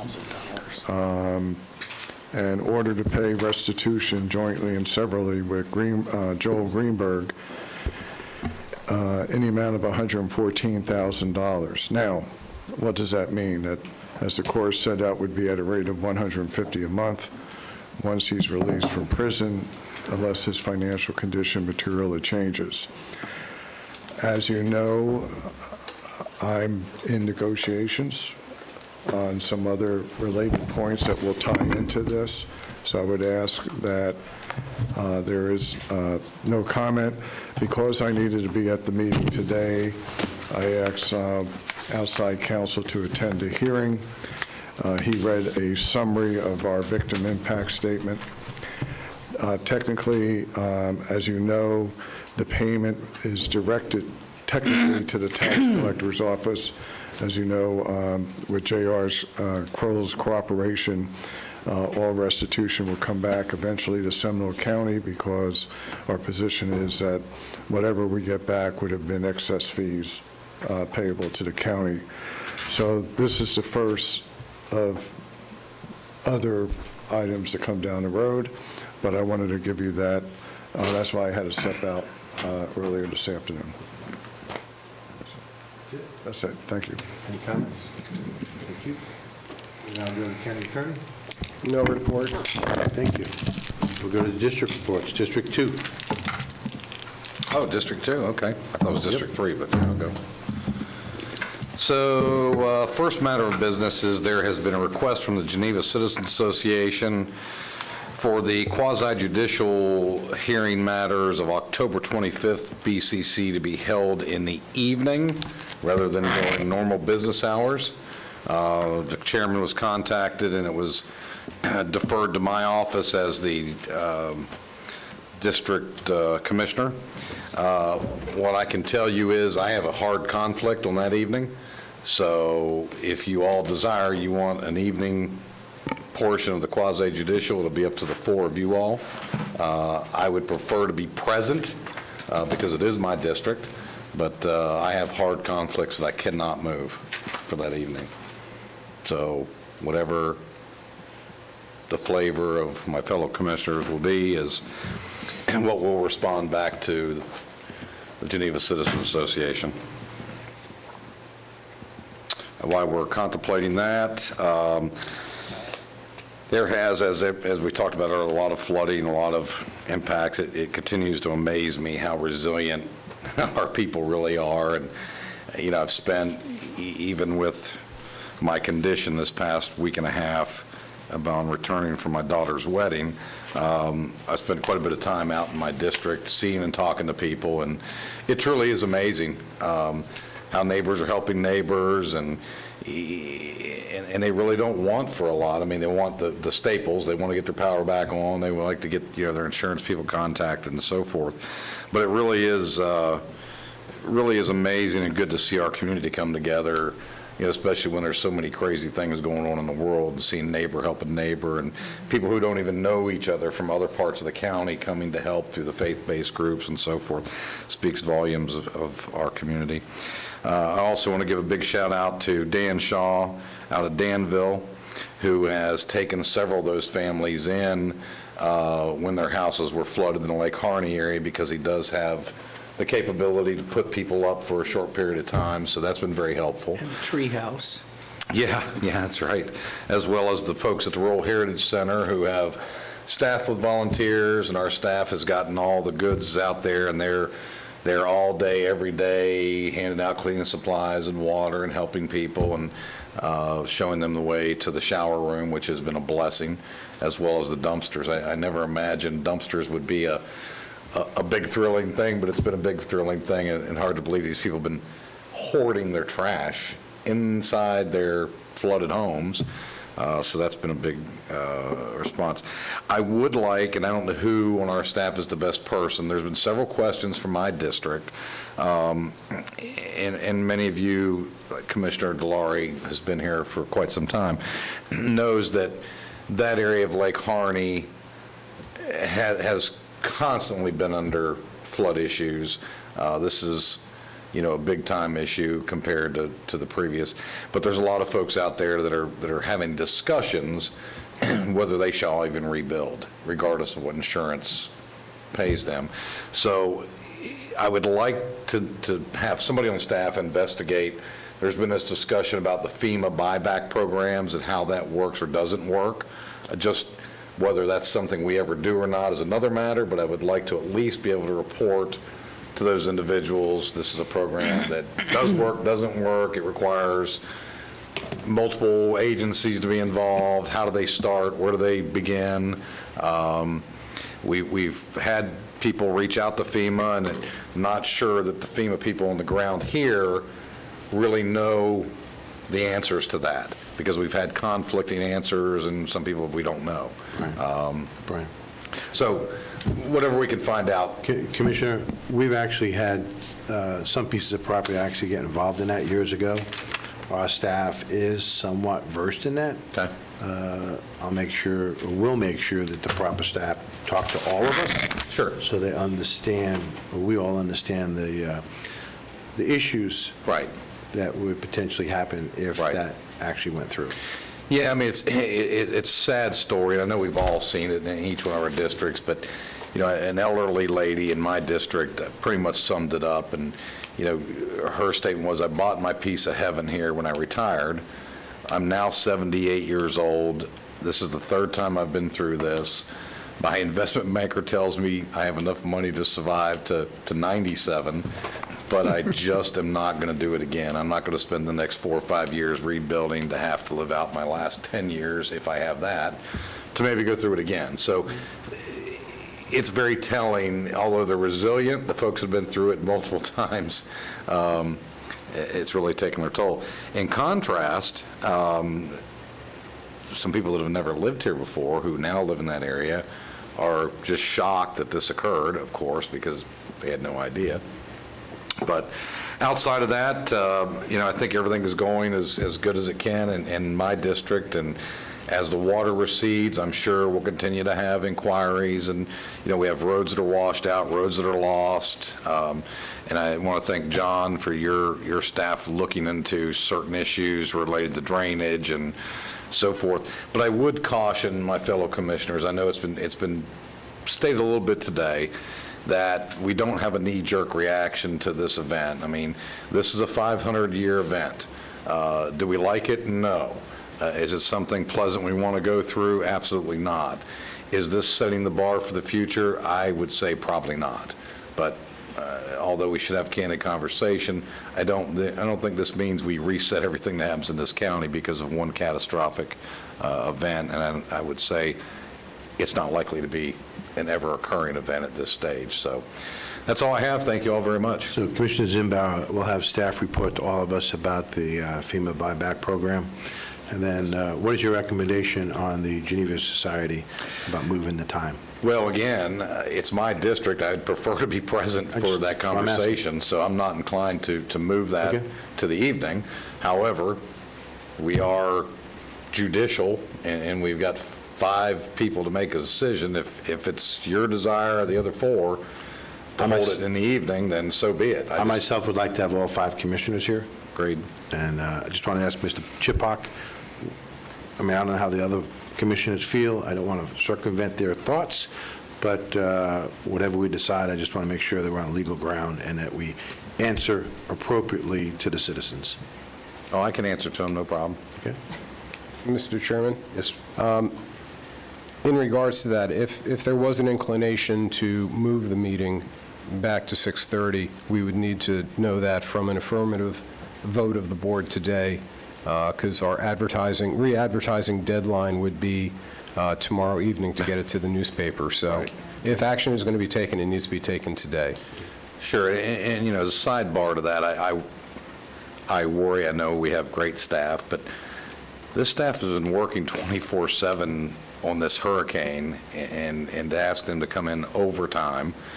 And often we do these things, and we have people that complain about having evening meetings because they can't take care of their children or elderly folks. So it's a mixed bag. But I can't be here, so my recommendation is we don't move it to an evening unless you all want to be here without me, which is fine. Is there consensus that we ask the district commissioner to respond with keeping the time as is? I would expect that the response should come from the county manager. I think it's a staff response. I don't think it's the district commissioner's decision, and so I think it's our decision, and then a response from staff. I struggle with the timing of the request, so I would err on the side of keeping it the same, particularly if the district commissioner can't be there. But additionally, if we need to start moving meetings, we can't be doing this 2 weeks in advance, the right before the minute. This is going to be a recurring request if we start doing this now. If we need to rethink something, it needs to be on a more global scale. Commissioner Lockhart? I thought we had in our code of how we operate a process for moving meetings, and I don't know if that process was checked and the request even meets the criteria of what we had established. Did we already look at that? I did in preparation of this meeting. Okay. And the language in there is that public hearing shall occur at 1:30 on the Tuesday meetings unless it's moved by a majority vote of the board to another time. There's no time frame established for that? No. Or It doesn't get into that Okay. level of detail. All right. I also agree wholeheartedly that the district commissioner should be here. I think that's just the right thing to do. So if there's consensus, I'd like to ask the county manager and his staff to respond and copy all of us. Is that I okay? will, and if we can get from the Commissioner's office the request that came in so that we can respond directly. I think I It voted went to... through the chairman's office to my office, so either I one. voted all five county commissioners, plus county attorney, plus county manager. That's the way it was supposed to be You done. got it, okay. I have a copy. I can forward it. You've got it? Okay. This is the first I've heard of it. Okay. All right. Anything else? No, sir, that's it. And I just want to thank each and every one of you for supporting everybody in the community, and I know we all are going 18 different ways with our constituents, but I will say I'm proud of each and every one of you because I've heard nothing but good things from the community that each of you have been doing in the community, which again speaks volumes for who we are and what we do for our community and as we are as citizens. So thank you, that's it. Okay. District 4. Wanted to bring your attention to the East Central Florida Regional Planning Council Diamond Awards. This was an awards program that apparently was done many, many years ago, which is an opportunity for local jurisdictions and the private sector to highlight innovative, that's going to be the word of the day, innovative and successful projects that have occurred in the region. And we're coming down to the wire with nominations for the variety of awards. There are 5 different categories. I feel like certainly our county, whether it be our county folks and all of the different departments that we have and the initiatives that we've endeavored on over the last couple of years, and or the private sector, we would have some project that would be worthy of being nominated for an award. All we need is 500 words and a photograph.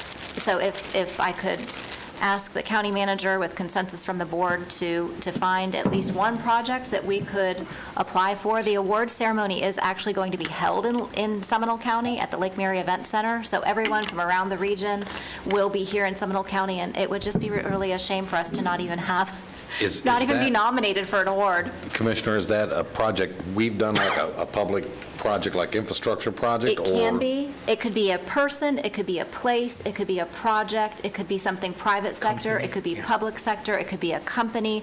I mean, like, the umbrella is really, really, really big. So I will forward this to each of your offices and the county manager to see if there might be some ideas that spark. Also, we are looking for corporate sponsorships, and they start at $500. So if there are any, well, it's either tax dollars, which funds the planning council, or it's corporate sponsorships. So we're looking for corporate sponsorships. They start at $500 and go up in $500 increments. And of course, there's all kinds of opportunities to get your name out if you decide to do that. Right now, Commissioner Parks, the chairman of Lake County, has already sponsored Parks Consulting, has done a sponsorship for the event. So shout out to Commissioner Parks. While I was with the team at the Planning Council yesterday, we talked, of course, about flooding and FEMA maps and all of that. And so the Planning Council and their team are they've got a GIS team there, and it's not lost on anyone that's looking at the maps and looking at where the flooding occurred that the two aren't really matching necessarily all the time. And one of the things that I learned about that apparently was supposed to have been completed back in 2019 was a statewide initiative through the Florida Department of Emergency Management to conduct what's called a LIDAR mapping. It's infrared mapping of, I got one nod in the background, the engineer knows about it.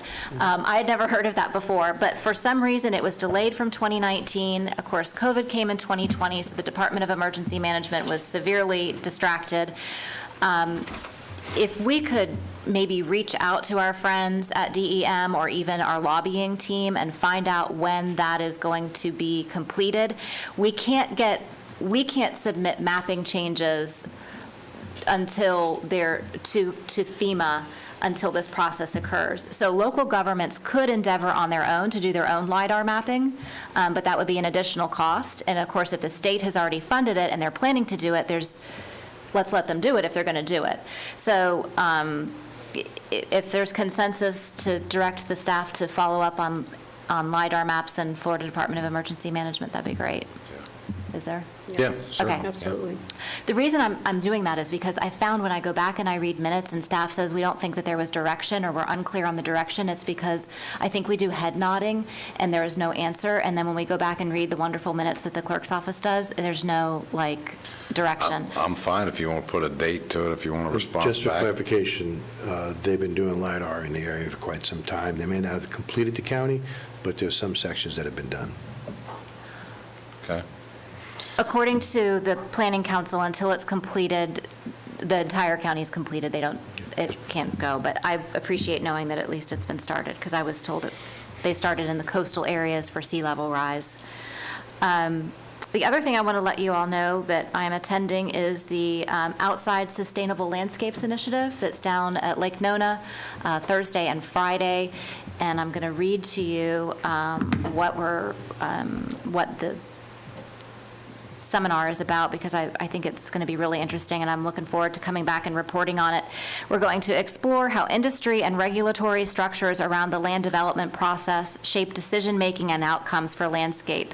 Technical presentation of the research studies installed at Sunbridge, which I've mentioned to y'all before, to evaluate performance, ecological function, and social perceptions of sustainable landscapes. This seems to be a hot topic that we have citizens coming and talking about frequently, so I thought I would just go and be one of them. I'm going to go learn as much as I can. Friday, there will be tours at different facilities where sustainable landscapes have been installed at Westland Park, model homes, base camp boundary planting research plots that were all used to create the landscaping standards at Sunbridge. So I think we have a couple of staff members that are attending as well. I hope that's true. I think someone from IFAS is attending and maybe someone from the planning department, I'm not sure, but that's where I will be on Thursday and Friday. That's all I have. Good stuff. That's it? That's all I have. Okay. Yep. District 3, District 5. Thank you very much, Mr. Chairman. Tomorrow, by Zoom, I will be addressing the Smoky Mountains Association on they're trying to learn from what we did with the Urban Bear Ordinance. So it's kind of interesting that the Smoky Mountain Association of North Carolina is trying to find out, because they've had a number of concerns. On the 13th, the CFX board will be meeting on the major topic is their maintenance program and their sustainability. On the 18th, I want to make clear that when we have the work session, it's just going to be on the transportation and starting at 9:30. Is that correct, Mr. County Manager? The answer is yes. Good, thank you. Just want to make sure nothing has changed over the last 4 hours. A few minutes, yes. And although I agree with Commissioner Zimbauer that we never want to make any knee-jerk reactions on anything, the 25-year floods are happening every year.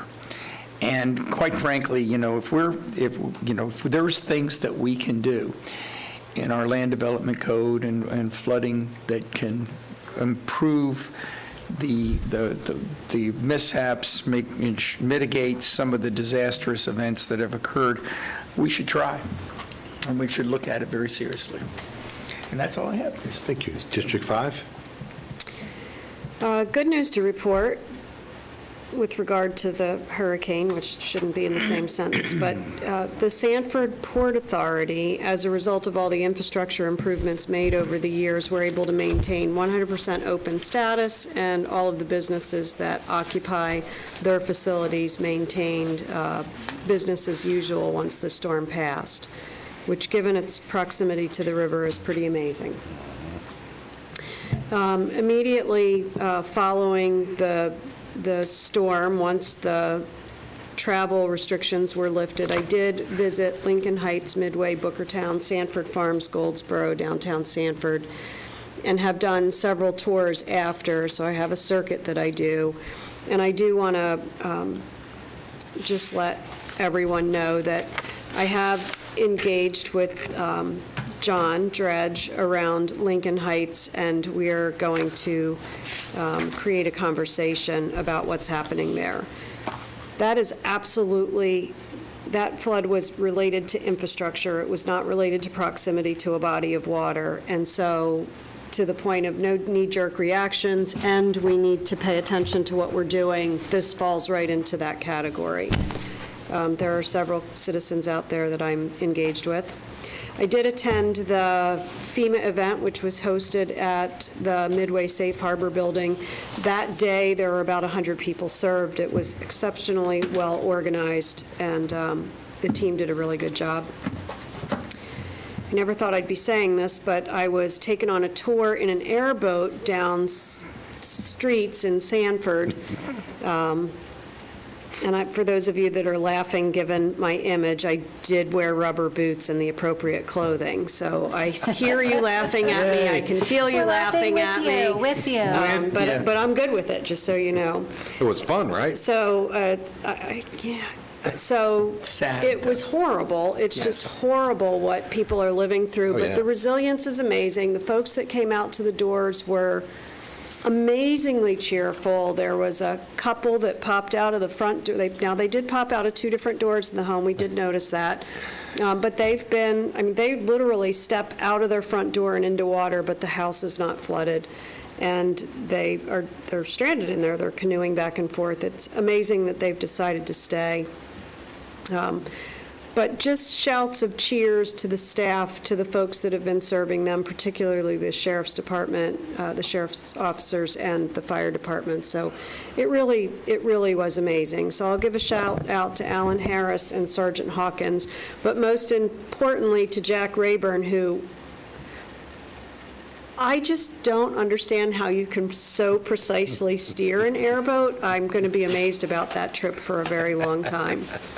I do want to call to our attention that we did have a citizen that lives out in this area, Scott Richards, who was more accurate than the NOAA maps, and we did manage to see him. And so I give great credibility to the citizens that live in these areas that pay attention to the details and take the time to notify us of what their observation is when it's different from the observations we're being told. So a shout out to those folks. Never thought dumpsters would be so daggum important, but they are. So again, thank you to the trash haulers who are putting them out. Thank you to Kim for calling the trash haulers every 13 seconds, which is what it feels like back there. And then last, and this is how do we recover, I just want to call out about the opening of the One-Stop Shop Disaster Recovery Program that will be hosted at Seminole State, with all sorts of resources that will be available there that may make it easier for citizens to get to FEMA, SBA, rental assistance, veteran affairs, crisis mental health management, legal services, and unemployment, all in one place. And that's it. Okay. Under my report, I'd like to thank Rebecca Hammock and her staff, and John Dredge and his staff. John and I went to go look at a project that's presently under construction, which is down by Tuscaloosa and Aloma. It's a townhouse unit that's under construction, and they have a retention pond that is slightly raised. During the storm, the retention pond was breached, and a lot of water went into a lot of different areas. And Rebecca and her staff, as well as John, is working very hard with that to try to figure out what can be done. And even though it's under construction, a lot of stuff wasn't in place. I want to thank both John and Rebecca for that and their staff. A lot of things going on there. I also want to thank Lori Bailey Brown and her group. Lori, I was informed that there's two individuals on your staff, George Woodring and Amanda Hammer. With their hard work and dedication, they were able to get Seminole County to receive a grant from the Department of Justice to support veterans, $749,000 to help veterans in the judicial system to jail aversion. And we're one of 20 counties in the United States that actually got it. And both George and Amanda worked very hard on that. And there was also a second grant that we're receiving of $1.3 million to provide substance abuse services for our community. So I wanted to thank both George and Amanda for their hard work on that. And Lori, if you'd tell your staff, thank you, and for your leadership, well done. And John Dredge and Rebecca, thank you for your help with that, I think it's Bear Creek HOA. Big mess, as well as it is in other areas. So it's not just areas that are around rivers and lakes, it's also subdivisions and the entire county. So, thank you. End of my report. Do we have public comments? Any written requests? Anyone in the audience would like to speak to the board? Seeing none, we'll close public comments. I see no future agenda request. Mr. Applegate, do you have anything to finish up with? I will tell you, no. I think Commissioner Zembauer has... I'll get to the board. I want to make sure you... No, I'll tell you, after all that extensive chicken discussion... You want a little dinner tonight? I will tell you offline... I'm getting fried chicken. Individually, my favorite Ronald Reagan joke about the three-legged chicken. Mr. Chipak, anything? Nothing at this time.